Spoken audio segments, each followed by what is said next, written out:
सीताराम बच्चों। बच्चों आज की क्लास हमारी संपूर्ण वर्णों के ऊपर होने वाली है ना।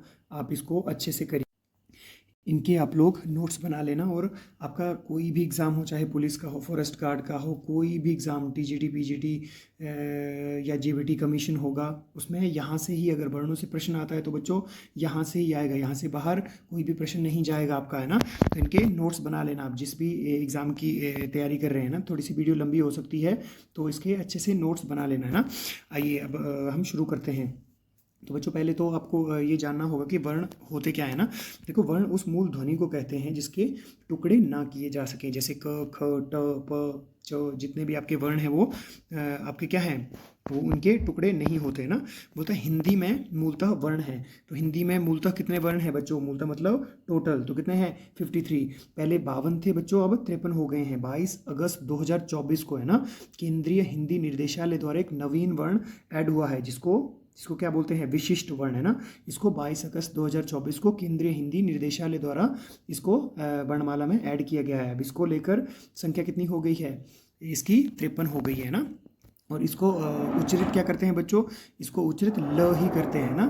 ठीक है, अगला आगे बढ़ते हैं। बोलता है कि वर्णों के व्यवस्थित समूह को वर्णमाला कहते हैं। बच्चों वर्णमाला की यदि बात करें तो वर्णों को दो भागों में विभाजित किया जाता है। एक हो गया आपका स्वर और दूसरा हो गया व्यंजन। यदि स्वरों की बात करें बच्चों तो स्वरों की देखो 11 स्वर हैं हमारे, अ से लेकर ओ तक हमारे कितने स्वर हैं? 11 स्वर है। और दूसरी बात बच्चों एक याद रखना है कि इनके उच्चारण आप शुद्ध करना है ना, क्योंकि जब उच्चारण स्थान के आधार पर पूछेगा तो कई बार कई बच्चे करते हैं कि अंगा को अणा करते हैं ना, अणा उच्चारण करते हैं। तो जब वो अणा करेंगे तो आपके जो भी आपके उच्चारण स्थान के आधार पर पूछेगा तो गलत जगह, है ना, जिह्वा गलत जगह गलत अंक को छू देगी और क्या होगा? क्वेश्चन गलत हो जाएगा। तो ये भी ध्यान रखना है ना, जैसा बताया जाए वैसा ही करना।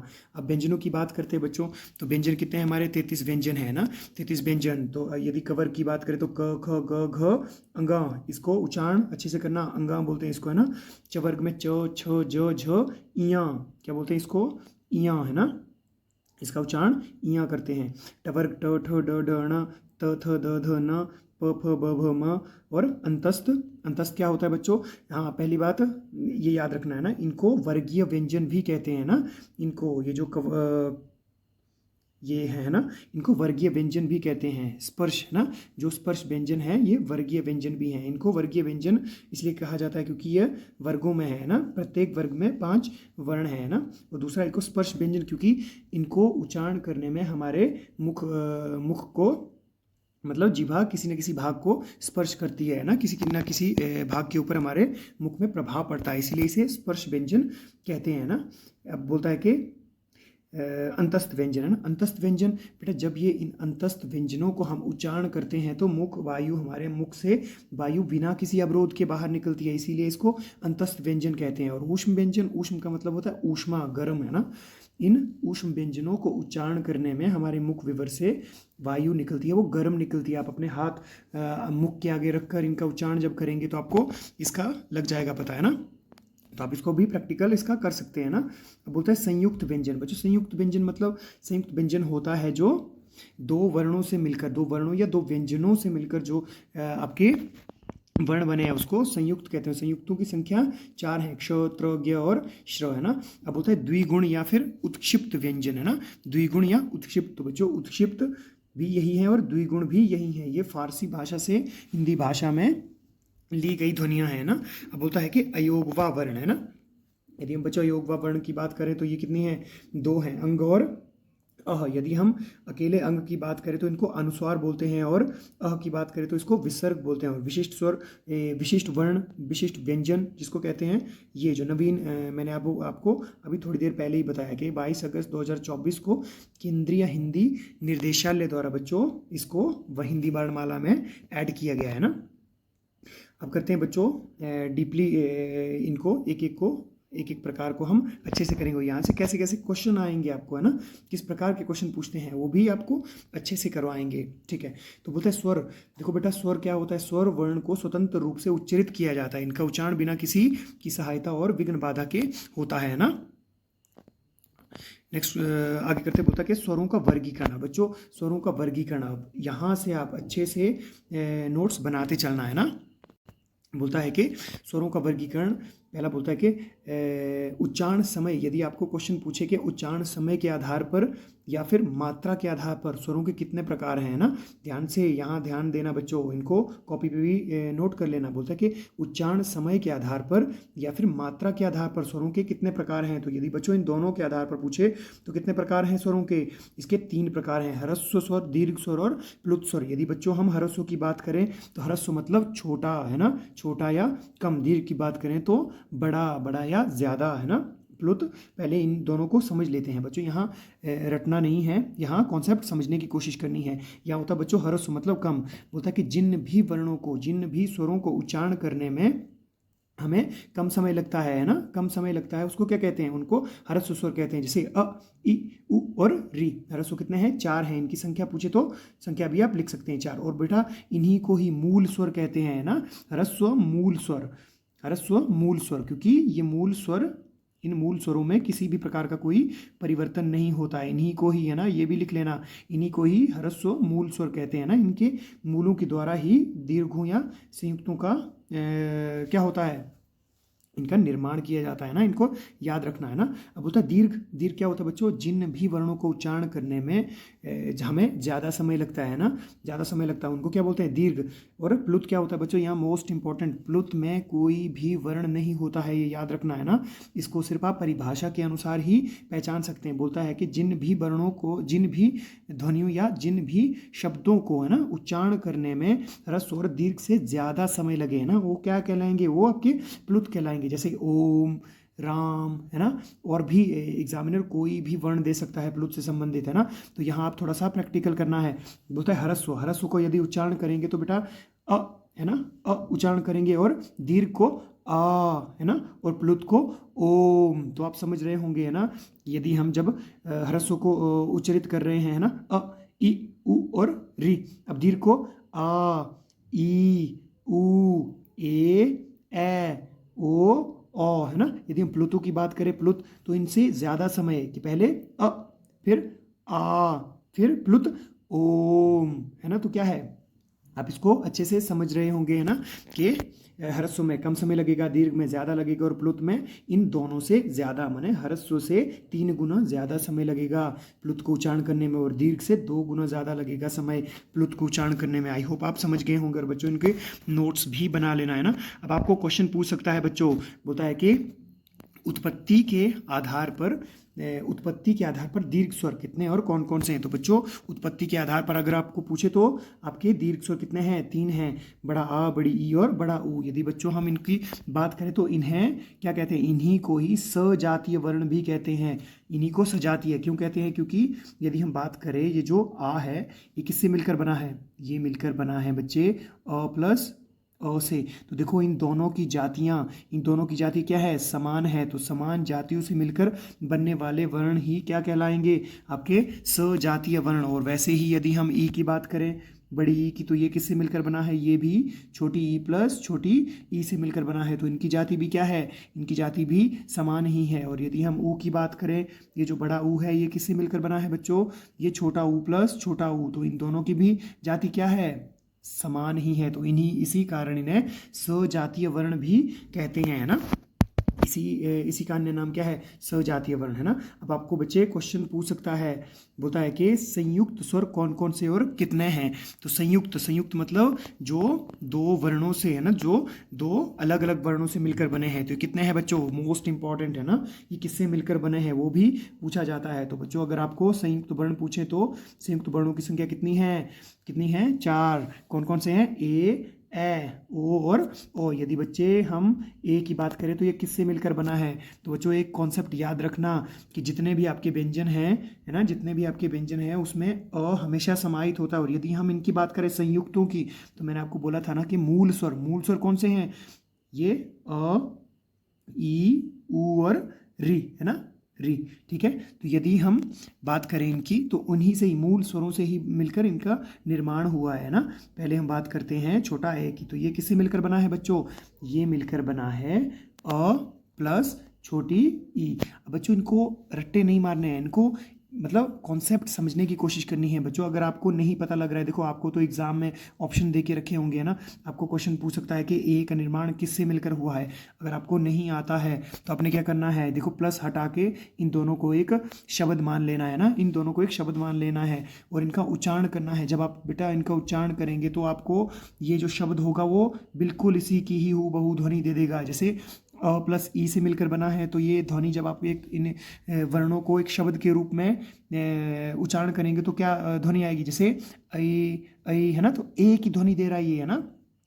और वैसे ही यदि हम दूसरे की बात करें, बड़ा ए की, है ना, बड़ा ए, तो एक बात हमेशा याद रखना बच्चों, हमेशा बड़े में छोटा समाहित होता है। तो अ प्लस ए से मिलकर यदि हम इसकी बात करें तो अ प्लस छोटी ई से मिलकर यदि हम इसकी बड़े की बात करें तो अ प्लस छोटा ए। यदि बच्चों इन दोनों को एक शब्द मान लिया जाए तो ये खुद ही इसकी ध्वनि दे देगा। कैसे, उच्चारण खुद भी करना है कि ए है ना, ए और अ मिलकर ए, है ना, ए की ध्वनि, है ना, इसकी ध्वनि देगा।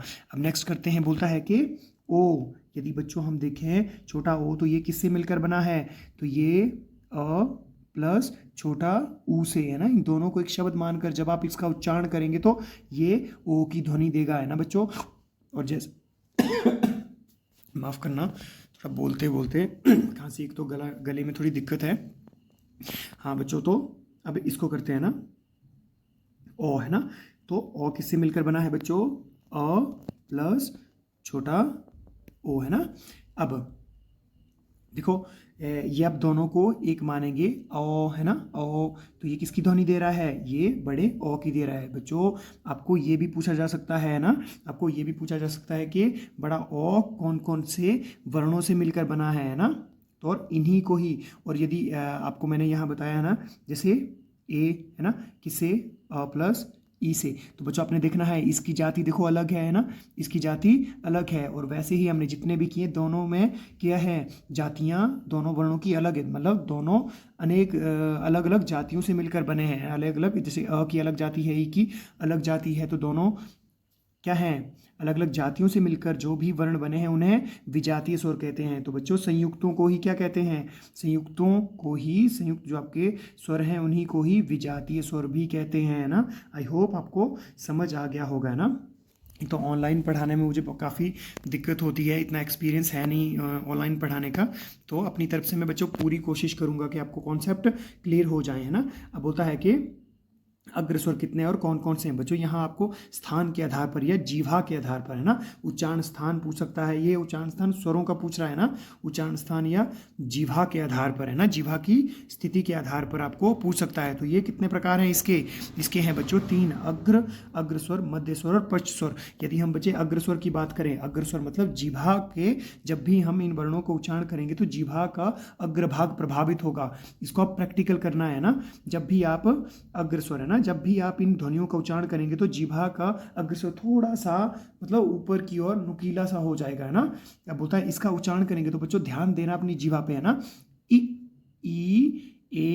है ना, तो जीभा का जो अग्रभाग है वो प्रभावित हो रहा है इन 4 ध्वनियों को जब भी आप बोलेंगे, है ना, इसी को ही अग्रस्वर कहते हैं। तो बच्चों ये आपने याद रखना है ना, या फिर ऐसे नहीं याद रख सकते तो ऐसे करना है कि जैसे ये आप वर्ण देखेंगे, देखो अब स्वरों को ही पढ़ रहे हैं ना, हम स्वरों को पढ़ रहे हैं, तो स्वरों में 11 ध्वनियाँ हैं ना, 11 वर्ण हैं। तो बच्चों इनकी बात करें तो ये जैसे ऐसा लग रहा है कि भाई जैसे फीमेल सी ध्वनियाँ हैं और बाकी मेल सी ध्वनियाँ। बेटा अन्यथा मत लेना है, सिर्फ समझाने के लिए बोल रहा हूँ, है ना। तो देखो यहाँ ई ए ये अग्र, है ना, ठीक है। अब बोलता है कि मध्य स्वर, है ना, मध्य पूछा गया है और मोस्ट इंपॉर्टेंट है बच्चों, है ना। अब मध्य स्वर सिर्फ एक की, जिसको भी जिस वर्ण को उच्चारण करने में आपके मुख जीभा के मध्य में प्रभाव पड़े, है ना, मध्य भाग में प्रभाव पड़े। तो जब आप अ का उच्चारण करेंगे बच्चों तो जीभा थोड़ी सी बीच से फोल्ड हो जाएगी, है ना, थोड़ा सा इसमें बेंड पड़ जाएगा, है ना। तो आप इसको उच्चारण कर सकते हैं कि जैसे ई ए बोलने से अग्रभाग में प्रभाव पड़ रहा था, और मध्य स्वर मध्य जब आप अ का उच्चारण करेंगे तो बेटा जीभा में थोड़ा सा बीच में प्रभाव पड़ता है ना।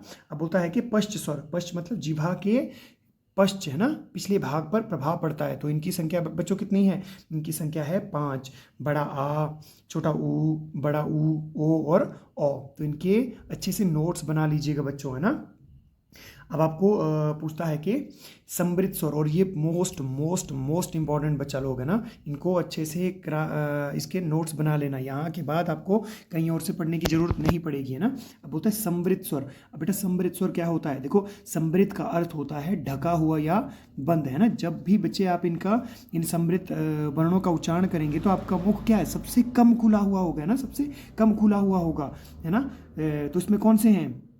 इसमें होंगे बच्चा लोग आपके 4। जैसे अपने खुद ही उच्चारण करना है, जैसे हमारे 11 जितने भी आपके 11 वर्ण हैं, 11 वर्णों को कॉपी पे लिख लेना और इनका उच्चारण कि जैसे अपने मुख की आकृति देखना है ना, मुख की आकृति देखना, ई ऊ, है ना। तो क्या है? मुख आपका खुला हुआ। मैंने जबड़ों की बात नहीं की है ना, कि जबड़े खुले हुए हों, खुले जबड़े नहीं, खुला मुख, है ना, ओष्ठ के आधार पर, है ना, कि कितना मुख आपका खुला है या बंद है। तो बच्चे आप यहाँ देखेंगे समृद्ध मतलब ढका हुआ या फिर कम खुला हुआ। इनको उच्चारण करने में आपका मुख क्या होगा बच्चा लोग? कम खुला हुआ होगा, है ना। वीडियो ज़्यादा लंबी हो सकती है तो बच्चे आप स्पीड में भी चला सकते हैं, पर बस इतना ध्यान रहे कि अपने नोट्स अच्छे से बना लेना। यहाँ के बाद आपको कहीं से भी पढ़ने की जरूरत नहीं पड़ेगी। जब आप एग्ज़ाम देंगे तो फिर कमेंट जरूर करना कि सर आपका पढ़ाया हुआ सार्थक हुआ, है ना, कि यहाँ से ही क्वेश्चन आए हैं और यहाँ से ही मिलेंगे बच्चों, है ना। और प्रमाणिक किताबों से, है ना, औपचारिक किताबों से, प्रमाणिक किताबों से भी आपको पढ़ाया जा रहा है। ये सामग्री प्रमाणिक किताबों से ही ली गई है ना, ठीक है। तो यहाँ समृद्ध का आपको पता लग गया होगा कि जिसमें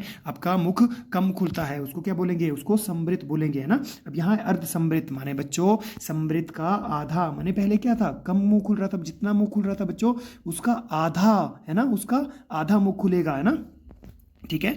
तो अब जैसे ई ऊ में क्या कम खुल रहा था, अब यहाँ क्या है? 2 आपके वर्ण होंगे, है ना, 2 आपके स्वर होंगे, जैसे ए, छोटा ए और ओ, है ना, छोटा ओ, ए ओ, है ना। तो आप खुद ही इसका प्रैक्टिकल कर लेना, है ना, कि जब आप ई ऊ इनसे थोड़ा ज़्यादा, है ना, इनसे आधा ज़्यादा खुल रहा है मुंह, ए और ओ, है ना, इन्हीं को बोलेंगे अर्ध समृद्ध। और बच्चों यहाँ से मोस्ट इंपॉर्टेंट यहाँ से क्वेश्चन आता है। अब बोलता है कि विवृत स्वर, है ना बच्चों, विवृत होता है कि संपूर्ण मुख खुलना, है ना, कि वो वर्ण जिनको उच्चारण करने में हमारा संपूर्ण मुख खुलता है। इकलौता एक ही है बच्चों ये, और ये टीजीटी कमीशन में पूछा गया क्वेश्चन है ना। अपने टीजीटी कमीशन किसी ने दिया होगा बच्चे ने तो आपने देखा होगा वहाँ कि ये विवृत हमारे टीजीटी कमीशन में पूछा गया था, है ना, ठीक है। तो विपरीत का आपको लग गया होगा पता। जब इसका उच्चारण करेंगे तो इकलौता वर्णों में इकलौता 11 जो हमारे स्वर हैं उसमें सिर्फ इकलौता ऐसा वर्ण है जिसमें हमारा मुख संपूर्ण खुलता है, आ, है ना, आ। इसका उच्चारण करेंगे तो हमारा मुख संपूर्ण खुलेगा बच्चों। चौथा प्रकार है इसका अर्ध विवृत, माने विवृत का आधा। देखो विवृत में क्या था? विवृत में हमारा बच्चों संपूर्ण मुख खुल रहा था। अब अर्ध विवृत में क्या होगा? आधा मुख खुलेगा। तो इसमें हमारे 3, इनकी अगर संख्या पूछे तो बच्चों इनकी संख्या कितनी है? 3, है ना। ये आपका पूछा गया है, ये पूछा गया आपके PYQ से लिया है ना। इसकी संख्या पूछे तो सिर्फ 3 ही है। इसमें क्या होगा? जैसे छोटा ए का उच्चारण करते हैं आप तो ए, है ना, छोटा ए और इसका ए, है ना, औपचारिक उच्चारण करना। अगर आप एकेडमी में होते तो मैं उस हिसाब से बच्चों को मैं प्रैक्टिकल करके बताता हूँ, है ना। मुख की आकृति भी वहाँ दिखती है, पर यहाँ बच्चों मैं आपको ऑनलाइन वीडियो में ऐसा कुछ संभव नहीं है, पर कोशिश करूँगा कि आपको सारी चीज़ें समझ में आ जाए, है ना। तो जब आप ए उच्चारण करेंगे छोटा ए और ए, तो ए उच्चारण करेंगे तो आधा मुख खुलेगा, है ना, और इसके अलावा आ, है ना, अ जो आपका छोटा अ है ना। तो आपकी संख्या पूछे तो बच्चों कितनी है? ये 3 है। और ये पूछा गया है, ये आगत स्वर है ना, आगत स्वर पूछा गया है ना। ये अंग्रेजी भाषा के जो डॉक्टर लिखते हैं ना, डॉक्टर के लिए इस ध्वनि का उपयोग होता है, अंग्रेजी भाषा से ही इसको लिया गया है। आई होप बच्चों आप समझ गए होंगे और अच्छे से नोट्स बनाना प्लीज़, है ना। अब आते हैं व्यंजन पे। तो बच्चों जो व्यंजन वे वर्ण होते हैं जिनका उच्चारण स्वरों की सहायता से होता है ना। और एक कॉन्सेप्ट बच्चों याद रखना कि जितने भी आपके व्यंजन हैं उनमें अ हमेशा होता ही है, अ तो हमेशा समाहित होता ही है ना। ठीक है। देखो बेटा, व्यंजन के प्रकार पूछे तो व्यंजनों के कितने प्रकार हैं? इसके 3 प्रकार हैं ना। कौन से हैं? स्पर्श व्यंजन, अंतस्थ व्यंजन और ऊष्म व्यंजन, है ना। ऊष्म व्यंजन। तो यहाँ अब एक एक करके बोलता है। स्पर्श व्यंजन, बेटा ये व्यंजन कंठ, तालु, मूर्धा, दंत और ओष्ठ स्थानों के स्पर्श से उच्चारित किए जाते हैं। जैसे मैंने पहले भी बताया है ना कि स्पर्श क्या होता है? स्पर्श मतलब टच, है ना, कि इनको उच्चारण करने में हमारे शरीर के किसी न किसी भाग को टच करना पड़ता है ना, चाहे वो जीभा के आधार पर हो, है ना। जैसे ये है कि कोई आप उच्चारण करेंगे तो उसका प्रभाव कंठ पे, कुछ ध्वनियों का तालु पे होगा, कुछ का मूर्धा पे होगा, कुछ का दंत पे होगा या कुछ का ओष्ठ पे होगा। तो ये इनको क्या करेंगे? टच करेंगे, है ना। इन्हीं को स्पर्श ध्वनियाँ कहते हैं ना। ठीक है। बोलता है इसी कारण इन्हें स्पर्श व्यंजन कहते हैं। इन्हें वर्गीय व्यंजन भी कहते हैं ना बेटा। क्या कहते हैं? वर्गीय व्यंजन, है ना, क्योंकि वर्गों में होते हैं। प्रत्येक वर्ग में 5-5 वर्ण आते हैं। ठीक है। जैसे ये है ना कि कवर्ग है ना, क ख ग घ अंग, चवर्ग में च छ ज झ ञ, टवर्ग में ट ठ ड ढ ण, तवर्ग में त थ द ध न, पवर्ग में क्या होगा बच्चों? प फ ब भ म, है ना। अब नेक्स्ट करते हैं बच्चों अंतस्थ, है ना। जैसे स्पर्श में क्या था कि स्पर्श में आपके मुख के किसी न किसी भाग को स्पर्श कर रहा था वर्ण। अब इसमें क्या होगा बच्चों? अब इसमें क्या होगा? अंतस्थ। अंतस्थ माने जब भी इनको आप उच्चारित करेंगे तो वायु बिना किसी अवरोध के मुख से बाहर निकलेगी, है ना। अंदर से ही वायु मुख से बाहर निकलेगी बिना किसी अवरोध के, है ना। तो उसे अंतस्थ व्यंजन कहते हैं। ठीक है। अब होता है ऊष्म व्यंजन। बेटा ऊष्म क्या होते हैं? ऊष्म मतलब गर्म, जो जिनको उच्चारण करने में हमारे मुख विवर से गर्म वायु बाहर निकलती है। मुख के आगे हाथ रख सकते हैं, है ना। आपको खुद ही लग जाएगा पता कि श, श, स और ह जब उच्चारण करेंगे तो हमारे मुख से गर्म वायु का प्रवाह बाहर निकलता है। बोलता है पंचमाक्षरी व्यंजन। तो बच्चों जो वर्गीय व्यंजन के अंतिम वर्ण होते हैं ना, अंतिम वर्ण, जैसे अंगा, इया, ण, न और म, इन्हें क्या कहते हैं? पंचमाक्षरी व्यंजन। और इन्हें ही नासिक्य व्यंजन, है ना, नासिक्य व्यंजन भी कहा जाता है ना। ठीक है। अगला करते हैं। बोलता है वर्णों का उच्चारण। अब बेटा यहाँ से मोस्ट इंपॉर्टेंट है ना, यहाँ से क्वेश्चन पूछता है कि उच्चारण के आधार पर वर्ण, है ना, कि किस वर्ण का उच्चारण कहाँ से किया जाता है ना। ठीक है। ये किस भाग को प्रभावित करता है? बोलता है कि यदि बच्चों हम कवर्ग की बात करें, है ना, तो इनका उच्चारण करना है। अब यहाँ प्रैक्टिकल करनी है सारी चीज़ें। यदि आप उच्चारण करेंगे और खुद महसूस भी करना है ना। अब बोलता है जब आप उच्चारण करेंगे, है ना, क, ख, ग, घ और अंगा, यदि बच्चों आप इनको उच्चारण करेंगे तो आपके कंठ पर ज़्यादा प्रभाव पड़ रहा है ना। आपके कंठ पर आप अपने कंठ पर हाथ रख सकते हैं ना, तो ज़्यादा वाइब्रेशन होगी है ना। क, ख, ग, घ और अंगा। तो इसे क्या बोलेंगे बच्चों? इसे बोलेंगे कंठ्य ध्वनि, है ना। ये पूछा जाता है। और अगर बच्चों आप इन्हीं को कर गए, है ना, इन्हीं को अगर आपने समझ लिया कि ये कौन से भाग को प्रभावित करते हैं और इसका प्रैक्टिकल कर लिया, तो मैं लिख के देता हूँ। आप चाहे वो स्वर हो, चाहे जितने भी व्यंजन हो, किसी भी वर्ण को दे देंगे आपको, तो आप कोई भी प्रश्न गलत नहीं करेंगे। हाँ, रटने वाली प्रवृत्ति अपनाएंगे तो फिर उसकी गारंटी मैं नहीं देता, है ना। ठीक है। इसमें जैसे कवर्ग किस में आएगा? कंठ्य में आएगा। यदि हम बच्चों अब चवर्ग की बात करें, बच्चों यदि हम चवर्ग की बात करें ना, कवर्ग किस में आएगा? कंठ्य में आएगा। चवर्ग की बात अब यहाँ ध्यान देना है ना, मोस्ट इंपॉर्टेंट। मतलब जब जिह्वा क्या होगी? स्ट्रेट होगी। ठीक है। और बच्चों ये जब भी आप पहले तो आप इसका उच्चारण करो, है ना, आपको लग जाएगा पता कि जिह्वा, अब जिह्वा पे ध्यान देना है कि जिह्वा किस भाग को छू रही है ना। जिह्वा की स्थिति कैसी है? सीधी है या फिर टेढ़ी हो गई है ना। ठीक है, टेढ़ी हो गई है। जिस भी अंग को छुएगी वही इसका आंसर आपको आंसर तक पहुंचा देगा, है ना। बोलता है कि च, छ, ज, झ और इया। तो बच्चों यहाँ क्या है? जीवा बिल्कुल स्ट्रेट है और किस भाग को छू रही है? देखो जो आपके दांत है, दांत से बिल्कुल ऊपर, है ना। इसको क्या बोलते हैं? इसको बोलते हैं बेटा तालु। इसको क्या बोलते हैं? इसे कहते हैं तालु, है ना। तो इसके ये जो आपके चवर्ग हैं ये किस में आएगा? ये तालव्य, है ना, तालव्य। तालव्य व्यंजनों में आएंगे, है ना। आपकी और जीभा की स्थिति कैसी होगी? बिल्कुल स्ट्रेट होगी, है ना। तो आप इसका उच्चारण कर रहे होंगे तो जीभा का पता लग रहा होगा, और जीभा पे ध्यान देना किस भाग को छू रही है। और ऐसी ही स्थिति, जब भी ऐसी स्थिति होगी तो हमेशा वो वर्ण किस में आएगा बच्चों? वो हमेशा वर्ण आएगा आपका तालव्य में, है ना। कोई भी वर्ण होगा, चाहे वो स्वरों से संबंधित होगा, चाहे वो व्यंजनों से संबंधित होगा, है ना। तो इसको अच्छे से ध्यान से करना है। ये कंठ्य है, ये क्या है? ये तालव्य है। यदि हम टवर्ग की बात करें ना, अब ध्यान से देखिए, पहले उच्चारण करो ना। ट, ठ, ड, ढ और ण। देखो ये पहले आप क्या तालव्य में कर रहे थे तो जीवा कैसी थी, बिल्कुल सीधी है ना, बिल्कुल सीधी तालु को छू रही थी। अब बेटा यहाँ क्या है, जीवा बिल्कुल फोल्ड हो रही है ऊपर की तरफ, और जिस भाग को छू रही है ना, जीवा जिस भाग को छू रही है उसको क्या बोलते हैं, उसको बोलते हैं बच्चों मूर्धा। उसको क्या बोलते हैं, मूर्धा। और कोई भी वर्ण ऐसा होगा जिसमें जीवा क्या होगी, जीवा फोल्ड हो जाएगी ऊपर की तरफ है ना, मूर्धा को छुएगी तो वो सारे वर्ण किस में आ जाएंगे, वो सारे वर्ण मूर्धा में आ जाएंगे है ना। अब नेक्स्ट करते हैं बच्चों त वर्ग है ना, त वर्ग। अब जीवा को देखना किस भाग को छूती है। अब त वर्ग आप उच्चारण करेंगे तो त, थ, द, ध और न। तो ये क्या है बच्चों, किस चीज को छू रही है, जीवा किस चीज को छू रही है, दंत को। किस चीज को छू रही है बच्चों, दंत है ना, दंत को छू रही है। ये कौन से वर्ण है, तवर्ग किस में आएंगे, ये आएंगे आपके दंते में। यदि हम बच्चों पवर्ग की बात करें, प, फ, ब, भ और म है ना, तो ये किसको, ये ओष्ठ्य है ना, हमारे ओष्ठ्य, दोनों ओष्ठ प्रभावित हो रहे हैं ना। आप उच्चारण करके देख सकते हैं, प, फ, ब, भ और म। तो ये किसको छू रही है, हमारे ओष्ठ्य, ये ओष्ठ्य में आ जाएंगे। यहाँ बच्चों ध्यान ध्यान देना है आप है ना। ये कवर की बात करें तो ये कंठ्य है, चवर की बात करें तो क्या है, ये तालव्य है, टवर की बात करें तो ये मूर्धन्य है ना, मूर्धा। और तवर की बात करें तो ये त, थ, दंत्य है।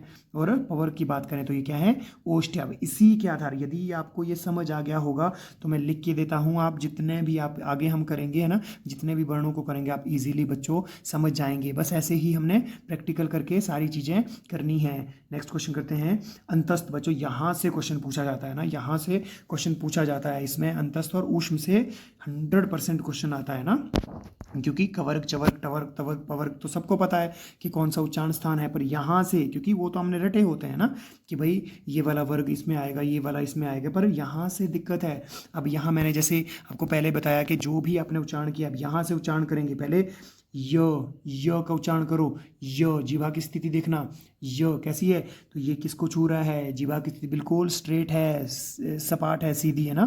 तो ये क्या हो जाएगा, ये है तालु, तालु को छू रही है ना, क्या है, तालु को छू रही है।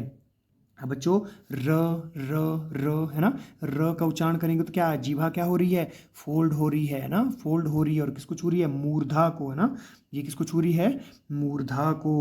क्या हो जाएगा बच्चों इसका, इसका हो जाएगा मूर्धा, मोस्ट इंपॉर्टेंट है ना। और ये जितनी भी चीज़ें हैं बेटा, ये जितनी भी चीज़ें हैं आपको औपचारिक किताबों से पढ़ाई जा रही हैं, ऐसे कमेंट मत करने लग जाना कि सर इस किताब में ये है, इस किताब में वो है ना, अरिहंत लूसेंट पे पढ़ के मत कमेंट करने लग जाना है ना, ठीक है। नेक्स्ट क्वेश्चन, नेक्स्ट करते हैं बच्चों, ल है ना, नेक्स्ट है आपका ल। तो ल किस में आ जाएगा बच्चों, ल का पहले तो उच्चारण करो, ल है ना। तो ये क्या है, इसी को बच्चों वर्त्स्य व्यंजन कहते हैं ना, वर्त्स्य, या फिर इसी को दंतमूल कहते हैं। इसी को अगर दंत्य भी आया, देखो औपचारिक किताब में दंत्य भी दिया है ना, दंत्य ही दिया है, ठीक है। और इनके दंत्य का नाम ही क्या है, मसूड़ा, जिसको बोलते हैं ना कि दंतमूल है ना। दंत, जब आप ल उच्चारण कर रहे होंगे तो ल है ना, ये आधा दंत पे है, आधा दंत जहाँ से निकलते हैं हमारे, मसूड़ा जिसको बोलते हैं, मसूड़े है ना। तो आपको वर्त्स्य होगा तो भी ल है ना, आपका दंतमूल होगा तो भी ल का कर देना दंतमूल के ऑप्शन में। अगर वर्त्स्य होगा, ल होगा, ये वर्त्स्य होगा, या फिर दंतमूल होगा है ना, या फिर दंत्य होगा। तो ये तीनों ऑप्शन जो भी दिया होगा वो ल का उच्चारण स्थान होगा, ठीक है। आई होप आप समझ गए होंगे बच्चों है ना। अब बोलता है वो क्या है बच्चों, व का उच्चारण स्थान क्या है, ये है आपका, ये पूछा जाता है। वो का हो जाएगा बच्चों दंतोष्ठ है ना, क्या हो जाएगा, दंतोष्ठ है ना, दंत और ओष्ठ, ठीक है। अगला करते हैं बच्चों, और यहाँ से बच्चों, यहाँ से प्रश्न 100% पूछा जाता है। मैंने जितने भी PYQ देखे हैं वहाँ से प्रश्न यहाँ से पूछा गया है, और स्पेशली ये 3 है ना। यदि हम बच्चों इसकी बात करें है ना, इस श की बात करें तो इसका उच्चारण स्थान शो है ना। देखो कंठ को छोड़ के किसमें, जब आप श का उच्चारण कर रहे हैं श, तो क्या है, जीभा बिल्कुल स्ट्रेट है ना, स्ट्रेट है, तो किसको छू रही है, जीभा आपके तालु को छू रही है, ठीक है, तालु को। और ये बेटा इसका ध्यान रखना है ना, जैसे ये वाला श तो किसको, तालु को छू रहा है ना। और यदि हम इसका देखें बच्चों तो इसका क्या हो जाएगा, मूर्धा है ना। इसका तो लिख ही लेना, क्योंकि दोनों का दोनों का उच्चारण तो ठीक है ना, उच्चारण तो क्या करते हैं हम, दोनों का शो ही समान ही उच्चारण करते हैं, पर यदि हम उच्चारण स्थान इनका देखें तो इसका तालु है ना, जो आपका शलगम वाला शो है इसका उच्चारण स्थान तालु है, और षटकोण वाला जो शो है उसका स्थान क्या है, उसका मूर्धा है ना। यदि हम स की बात करें, है ना, ये जो स है, स की बात करें तो बेटा जिह्वा की स्थिति देखना, ये किसको छू रही है, दंत को छू रही है ना, ये किसको छू रही है, ये आपके दंत को छू रही है यार, ये किसको छू रही है, दंत, है ना, ये दंत को छू रही है, तो ये किसमें हो जाएगा, ये दंत्य हो जाएगा, है ना, दंत्य। और इसके अलावा बच्चों यदि ह की बात करें तो आप देख सकते हैं कि ह किस में आएगा, ह आपका किस में आएगा, आपका कंठ्य में, है ना, ये आपका कंठ्य में, ठीक है। आगे करते हैं बच्चों, बोलता है स्वरों का उच्चारण, और बेटा स्वरों का भी पूछा जाता है ना, स्वरों के उच्चारण, ठीक है। पहले तो आपने यहाँ देखना है ना, इसमें वर्ण, यदि बच्चों आपने, मैंने जैसे पहले बताया कि जैसे व्यंजनों को किया ना, कवर्ग चवर्ग टवर्ग, अगर उनको अच्छे से कर लिया होगा तो इनको इजीली कर लेंगे। यदि हम इनका उच्चारण करेंगे आ, है ना, तो क्या है, कंठ के ऊपर प्रभाव पड़ रहा है। यदि हम ई का उच्चारण करेंगे, ई तो क्या है, जिभा बिल्कुल सीधी है और किसको छू रही है, तालु के सामने, ई, है ना, जिभा चाहे छूहे या उसके बिल्कुल सामने हो तो वो किस में आ जाएगा, वो तालु में ही आ जाएगा, है ना। तो बोलता है उ, जब उ उच्चारण करेंगे तो बेटा ओष्ठों की स्थिति कैसी, गोल हो जाएगी, है ना, तो वो ओष्ठीय वर्ण है, इसको क्या बोलेंगे, ये ओष्ठीय वर्ण है। यदि हम रिह की बात करें, री है ना, तो रिह में क्या हो जाता है ना, आपकी जीवा फोल्ड हो जाती है ऊपर की तरफ और किसको छूती है, मूर्धा को, है ना। और यहाँ से ये चीज़ बहुत मोस्ट इंपॉर्टेंट है बच्चों, ये जरूर पूछी जाती है। और इनका देखो ए और ए का उच्चारण स्थान क्या है, कंठ तालु। तो यहाँ हमने पहले जो आपको बताया ना, सजातीय वर्ण है ना, सजातीय नहीं विजातीय, है ना, ये विजातीय में आता है। तो ये किससे मिलकर बना है, यहाँ एक चीज़ देखनी है, ये किससे मिलकर बना है, यहाँ से आपको समझ आ जाएगा कि ये कैसे इनके स्थान है ना, ठीक है। अब पहला देखो, ये किससे मिलकर बना है, अ प्लस ई से, है ना। अब बेटा इसका उच्चारण स्थान हमने अभी क्या देखा, हमने अभी ऊपर क्या पढ़ा, इसका है कंठ्य, और इसका क्या पढ़ा तालु, है ना। तो इन दोनों से मिलकर जब इसका निर्माण हुआ है तो बेटा इसका जो उच्चारण स्थान होगा वो क्या हो जाएगा, ये कंठ और तालु, है ना। इसका क्या है, कंठ्य है, इसका क्या है, तालु। तो दोनों का उच्चारण स्थान, है ना, दोनों से मिलकर अगर ये बना है छोटा ए, तो किसका उच्चारण क्या होगा, ए और ए का कंठ और तालु से, है ना। वही कॉन्सेप्ट बेटा यहाँ होगा। और ये पूछे जाते हैं, ये दो ए और ओ हो तो पूछे जाते हैं। और इसकी बात करें ना तो ओ, ये किससे मिलकर बना है बच्चों, ये बना है अ प्लस ऊ से, है ना। अब मुझे ये बताओ इसका उच्चारण स्थान क्या है, इसका उच्चारण स्थान है बच्चों कंठ, और इसका क्या है, इसका है ओष्ठ्य, है ना। इसीलिए इसका ओ और ओ का उच्चारण स्थान क्या है, कंठ और ओष्ठ, क्योंकि इन दोनों विजातीय वर्णों से मिलकर बना है। तो क्या हो जाएगा, अलग अलग ही होगा इसका, है ना, कंठ और ओष्ठ। आई होप आप समझ गए होंगे, है ना। लिखाई पे ध्यान मत देना बच्चों, लिखाई बड़ी अच्छी है मेरी, है ना, ठीक है। जैसे अब यहाँ है ना, यहाँ समझने की कोशिश करनी है बच्चा लोग आपने, ना। अब मैंने सारी चीज़ें यहाँ ही बिल्कुल क्लियर कर दी हैं, ना। बोलता है कि कंठ में क्या होगा, कंठ से आप किन किन वर्णों का उच्चारण करते हैं, ये मोस्ट इंपॉर्टेंट और बिल्कुल औपचारिक किताब से ही ये ली गई चीज़ें हैं। अब कंठ में आप खुद भी उच्चारण करना, आ, और जितने भी कवर्ग हैं, है ना, कवर्ग में जितने भी आते हैं, क ख ग घ अंग, इसके अलावा बच्चों ह, और जो आपका विसर्ग व्यंजन है ना, विसर्ग, वो भी किस में आएगा आपका, वो भी आपका कंठ्य में आएगा, है ना। आ कवर्ग के क ख ग घ अंग, इसके अलावा ह और विसर्ग, है ना, विसर्ग, ये किस में आएगा आपका, ये आएगा आपका बेटा कंठ्य में, है ना।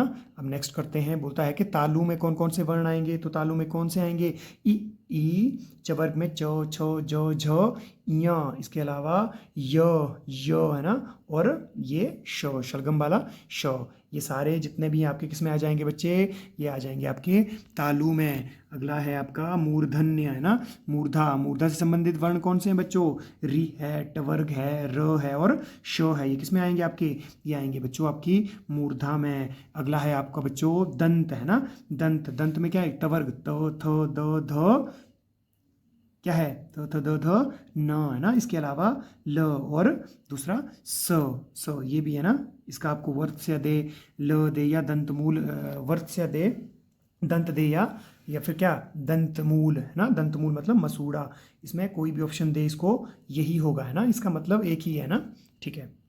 अगला है बच्चों ओष्ठ, है ना। ओष्ठ में कौन से आएंगे, उ और प वर्ग, प फ ब भ म, इनका उच्चारण भी कर सकते हैं। कंठ तालु में जैसे मैंने अभी आपको बताया ना, ये आपके ए और ए आपके कंठ तालव्य में आएंगे ना। कंठोष्ठ में क्या आएंगे आपके, कंठोष्ठ में बच्चों मैंने आपको दो बताए हैं, ओ और ओ। आपको पता है कि इनको क्यों बोलते हैं ना, क्यों बोलते हैं, क्योंकि ये विजातीय वर्णों से मिलकर बने हैं, है ना।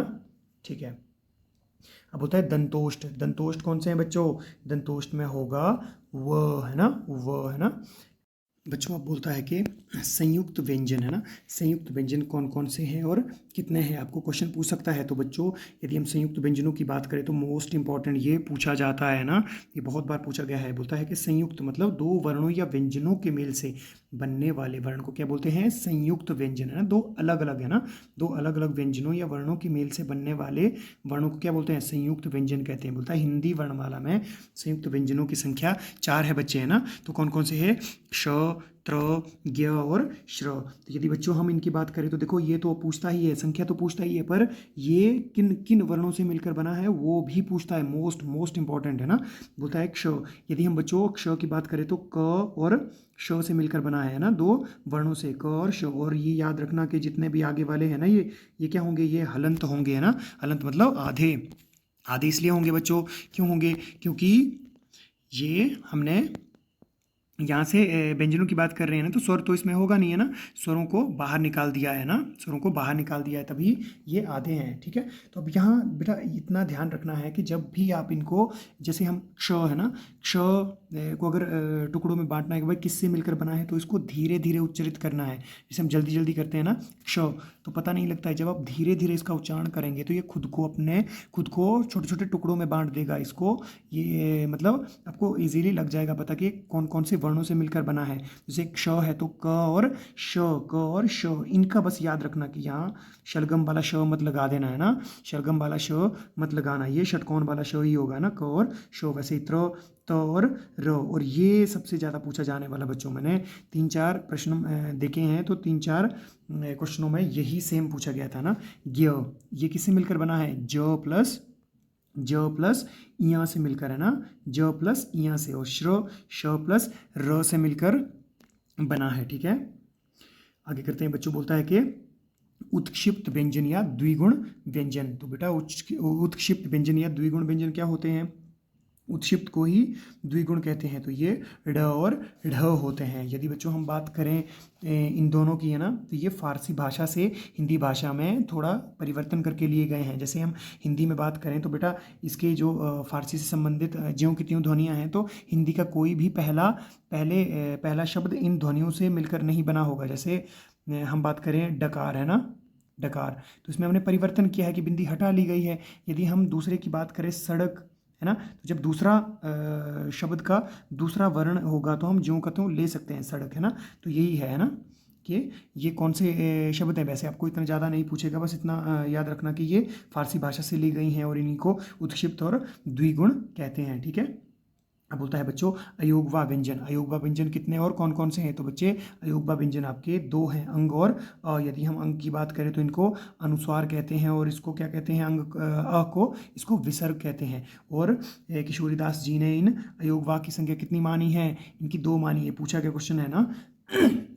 अब बोलते हैं बच्चे विशिष्ट वर्ण। विशिष्ट वर्ण कौन कौन से हैं बच्चे, विशिष्ट वर्ण हैं बच्चे आपके ल, है ना, ये इकलौता विशिष्ट वर्ण है।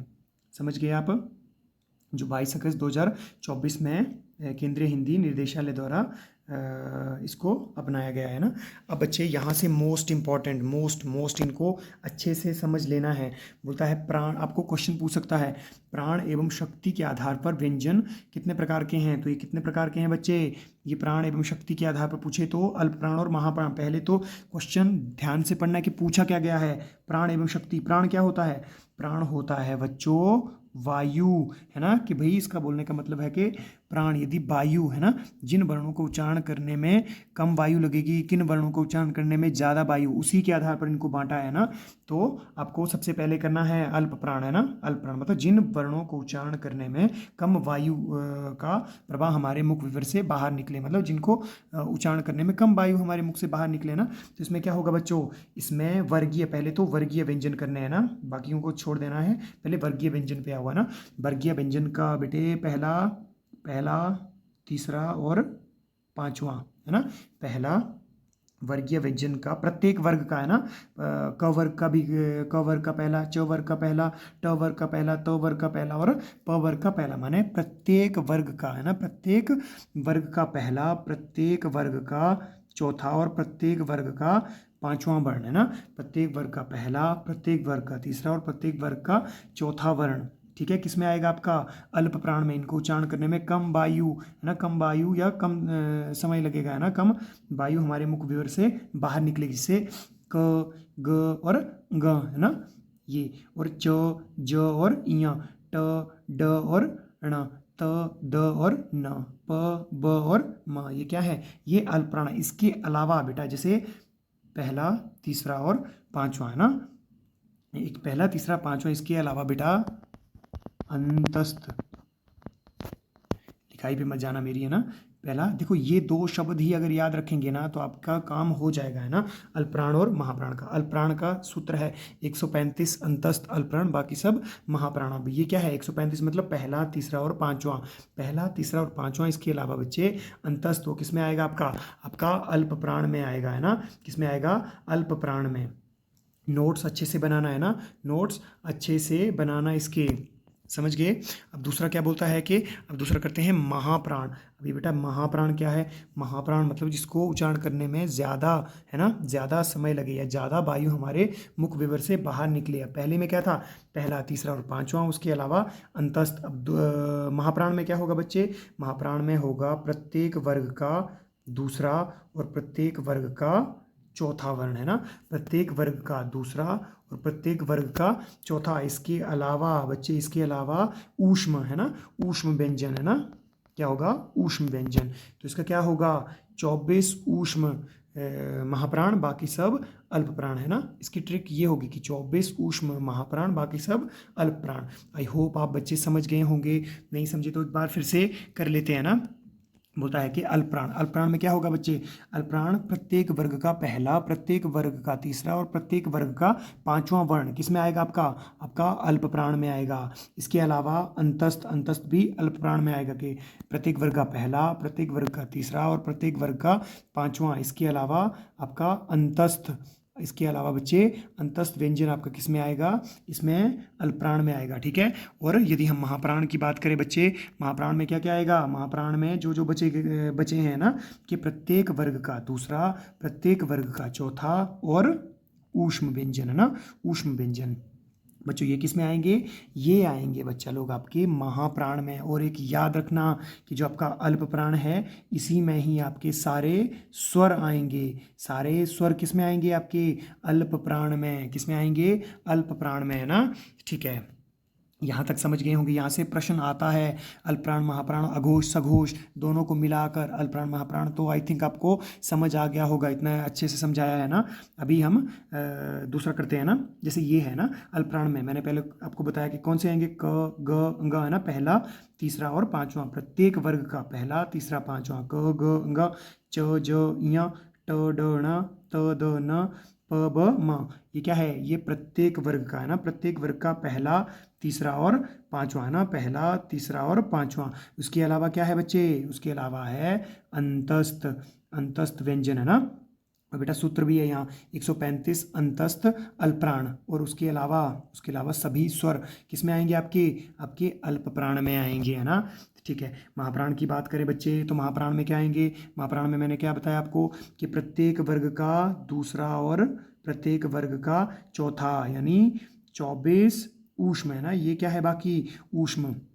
ऊष्म के कितने हैं, 4 हैं, श श स और ह। तो क्या होगा, महाप्राण की बात करें तो वर्गीय व्यंजन का दूसरा और चौथा, है ना, ख घ छ झ ठ, ढ, थ, ध, फ और भ, ठीक है। इसके अलावा ऊष्म व्यंजन है ना। इनके नोट्स अच्छे से बना लेना, और एक बार नोट्स बन गए बच्चे, 1-2 पेजों में, 3-4 पेजों में आपके नोट्स ये आ जाएंगे, है ना।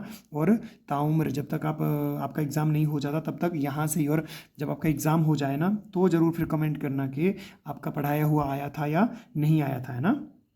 ठीक है, सूत्र है इसका बच्चे 24 ऊष्म महाप्राण, है ना। ठीक है बच्चे, अब आपको प्रश्न पूछ सकता है बच्चों, प्रश्न पूछ सकता है कि नाद एवं आवाज के आधार पर, नाद क्या होता है बच्चों, नाद होता है ध्वनि, है ना। नाद होता है ध्वनि माने लय, है ना। जिनमें लय होगी, है ना, झनकार होगी, है ना, कुछ लय आप समझ ही रहे होंगे, है ना। लय मतलब नाद मतलब आवाज़, है ना। तो जिनको ज़्यादा आवाज़, है ना, ज़्यादा और कम आवाज़, ज़्यादा लय या कम लय, है ना। ठीक है, इनके आधार पर बोलता है नाद एवं आवाज़ के आधार पर आपके व्यंजन कितने हैं, तो कितने हैं बच्चों, ये हैं आपके 2। कौन कौन से, अघोष और सघोष, है ना।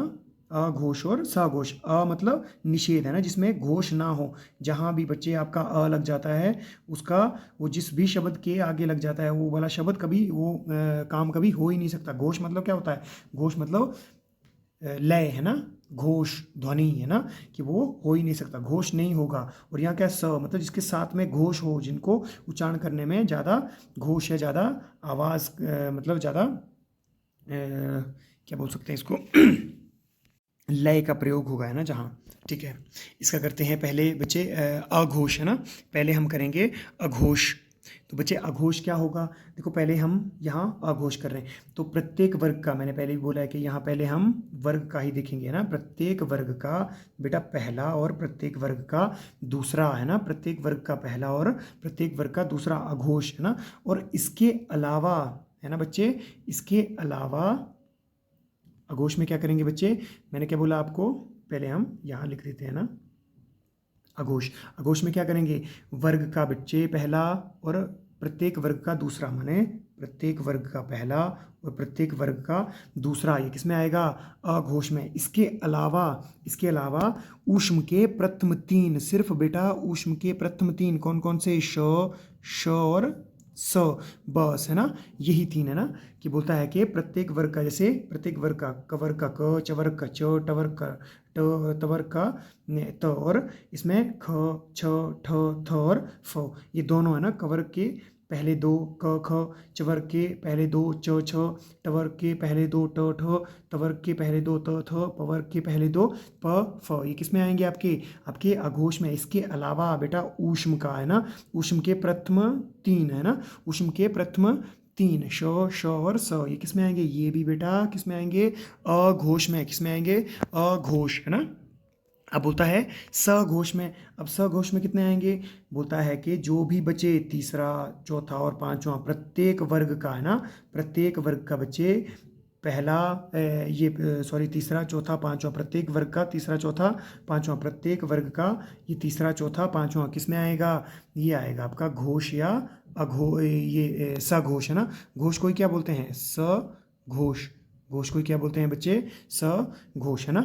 तो इसमें क्या आएगा, तीसरा, चौथा और प्रत्येक वर्ग का तीसरा, चौथा और पांचवा। इसके अलावा बच्चे अंतस्थ, है ना, इसके अलावा अंतस्थ और ऊष्म का ह, है ना, ऊष्म का ह किस में आएगा, घोष या फिर सघोष में। आई होप आप अच्छे से समझ गए होंगे। यहाँ से प्रश्न आता है और दोनों को मिलाकर प्रश्न पूछता है, ठीक है। अल्पप्राण और महाप्राण, अघोष और सघोष दोनों से मिला के प्रश्न पूछता है। तो बच्चों अब यहाँ देखते हैं ना, बोलता है कि अघोष प्रत्येक वर्ग का पहला और दूसरा वर्ण, इसके अलावा ऊष्म के प्रथम 3, है ना, श और स, है ना। ये अब बेटा ये क्या है, क ख च छ ट ठ त थ प फ, है ना। और इसके अलावा क्या है, इसके अलावा ऊष्म के 3, ये किस में आएंगे आपके, ये आएंगे बच्चों अघोष में, है ना। ये किस में आएंगे, अघोष में। और यदि हम इसके सूत्र की बात करें तो सूत्र क्या है, 12 ऊष्म, है ना। ये क्या है, सूत्र क्या है, 12 ऊष्म, 12 ये पहले तो वर्गीय है ना, 12 और फिर ऊष्म के प्रथम 3 अघोष, बाकी सब घोष, है ना। अब यहाँ सघोष में क्या है बच्चों, सघोष में मैंने पहले ही आपको बता दिया कि प्रत्येक वर्ग का तीसरा, चौथा और पांचवा, है ना, प्रत्येक वर्ग का तीसरा, चौथा और पांचवा। इसके अलावा क्या है बच्चों, अंतस्थ वर्ण और ऊष्म का ह, और ये ह बहुत बार पूछा गया है ना, आपको अच्छे से ध्यान से पढ़ना है, अच्छे से नोट्स बनाने हैं, उसके बाद इन प्रश्नों के उत्तर करने हैं और आप इजीली कर पाएंगे ना। अंतस्थ का ह और सभी, और ये बात याद रखनी है कि जितने भी आपके सभी स्वर हैं वो किस में आएंगे, स घोष में, सभी स्वर आपके स घोष में आएंगे। तो आई होप बच्चों आपको वीडियो अच्छा लगा होगा। अगर वीडियो अच्छा लगा होगा तो बच्चों चैनल सब्सक्राइब जरूर कर देना। और पता नहीं वॉइस कैसी आई है, क्योंकि मेरे गले में दिक्कत है थोड़ी, तो उसकी वजह से वॉइस का मैं नहीं बता सकता कि क्लियर है या ना नहीं है ना, पर अपनी तरफ से पूरी मेहनत की। और बच्चों इतनी मैं श्योरिटी देता हूँ कि यहाँ से बाहर कोई भी प्रश्न नहीं आएगा, है ना, यहाँ से बाहर कोई भी प्रश्न नहीं आएगा। अच्छे से अपनी तैयारी करो, और अगर वीडियो सार्थक हुआ होगा आपके लिए तो चैनल सब्सक्राइब जरूर करना और एक कमेंट जरूर कर देना, और अगली वीडियो किसके ऊपर लेके आऊँ वो भी कमेंट जरूर करना। धन्यवाद। सीताराम।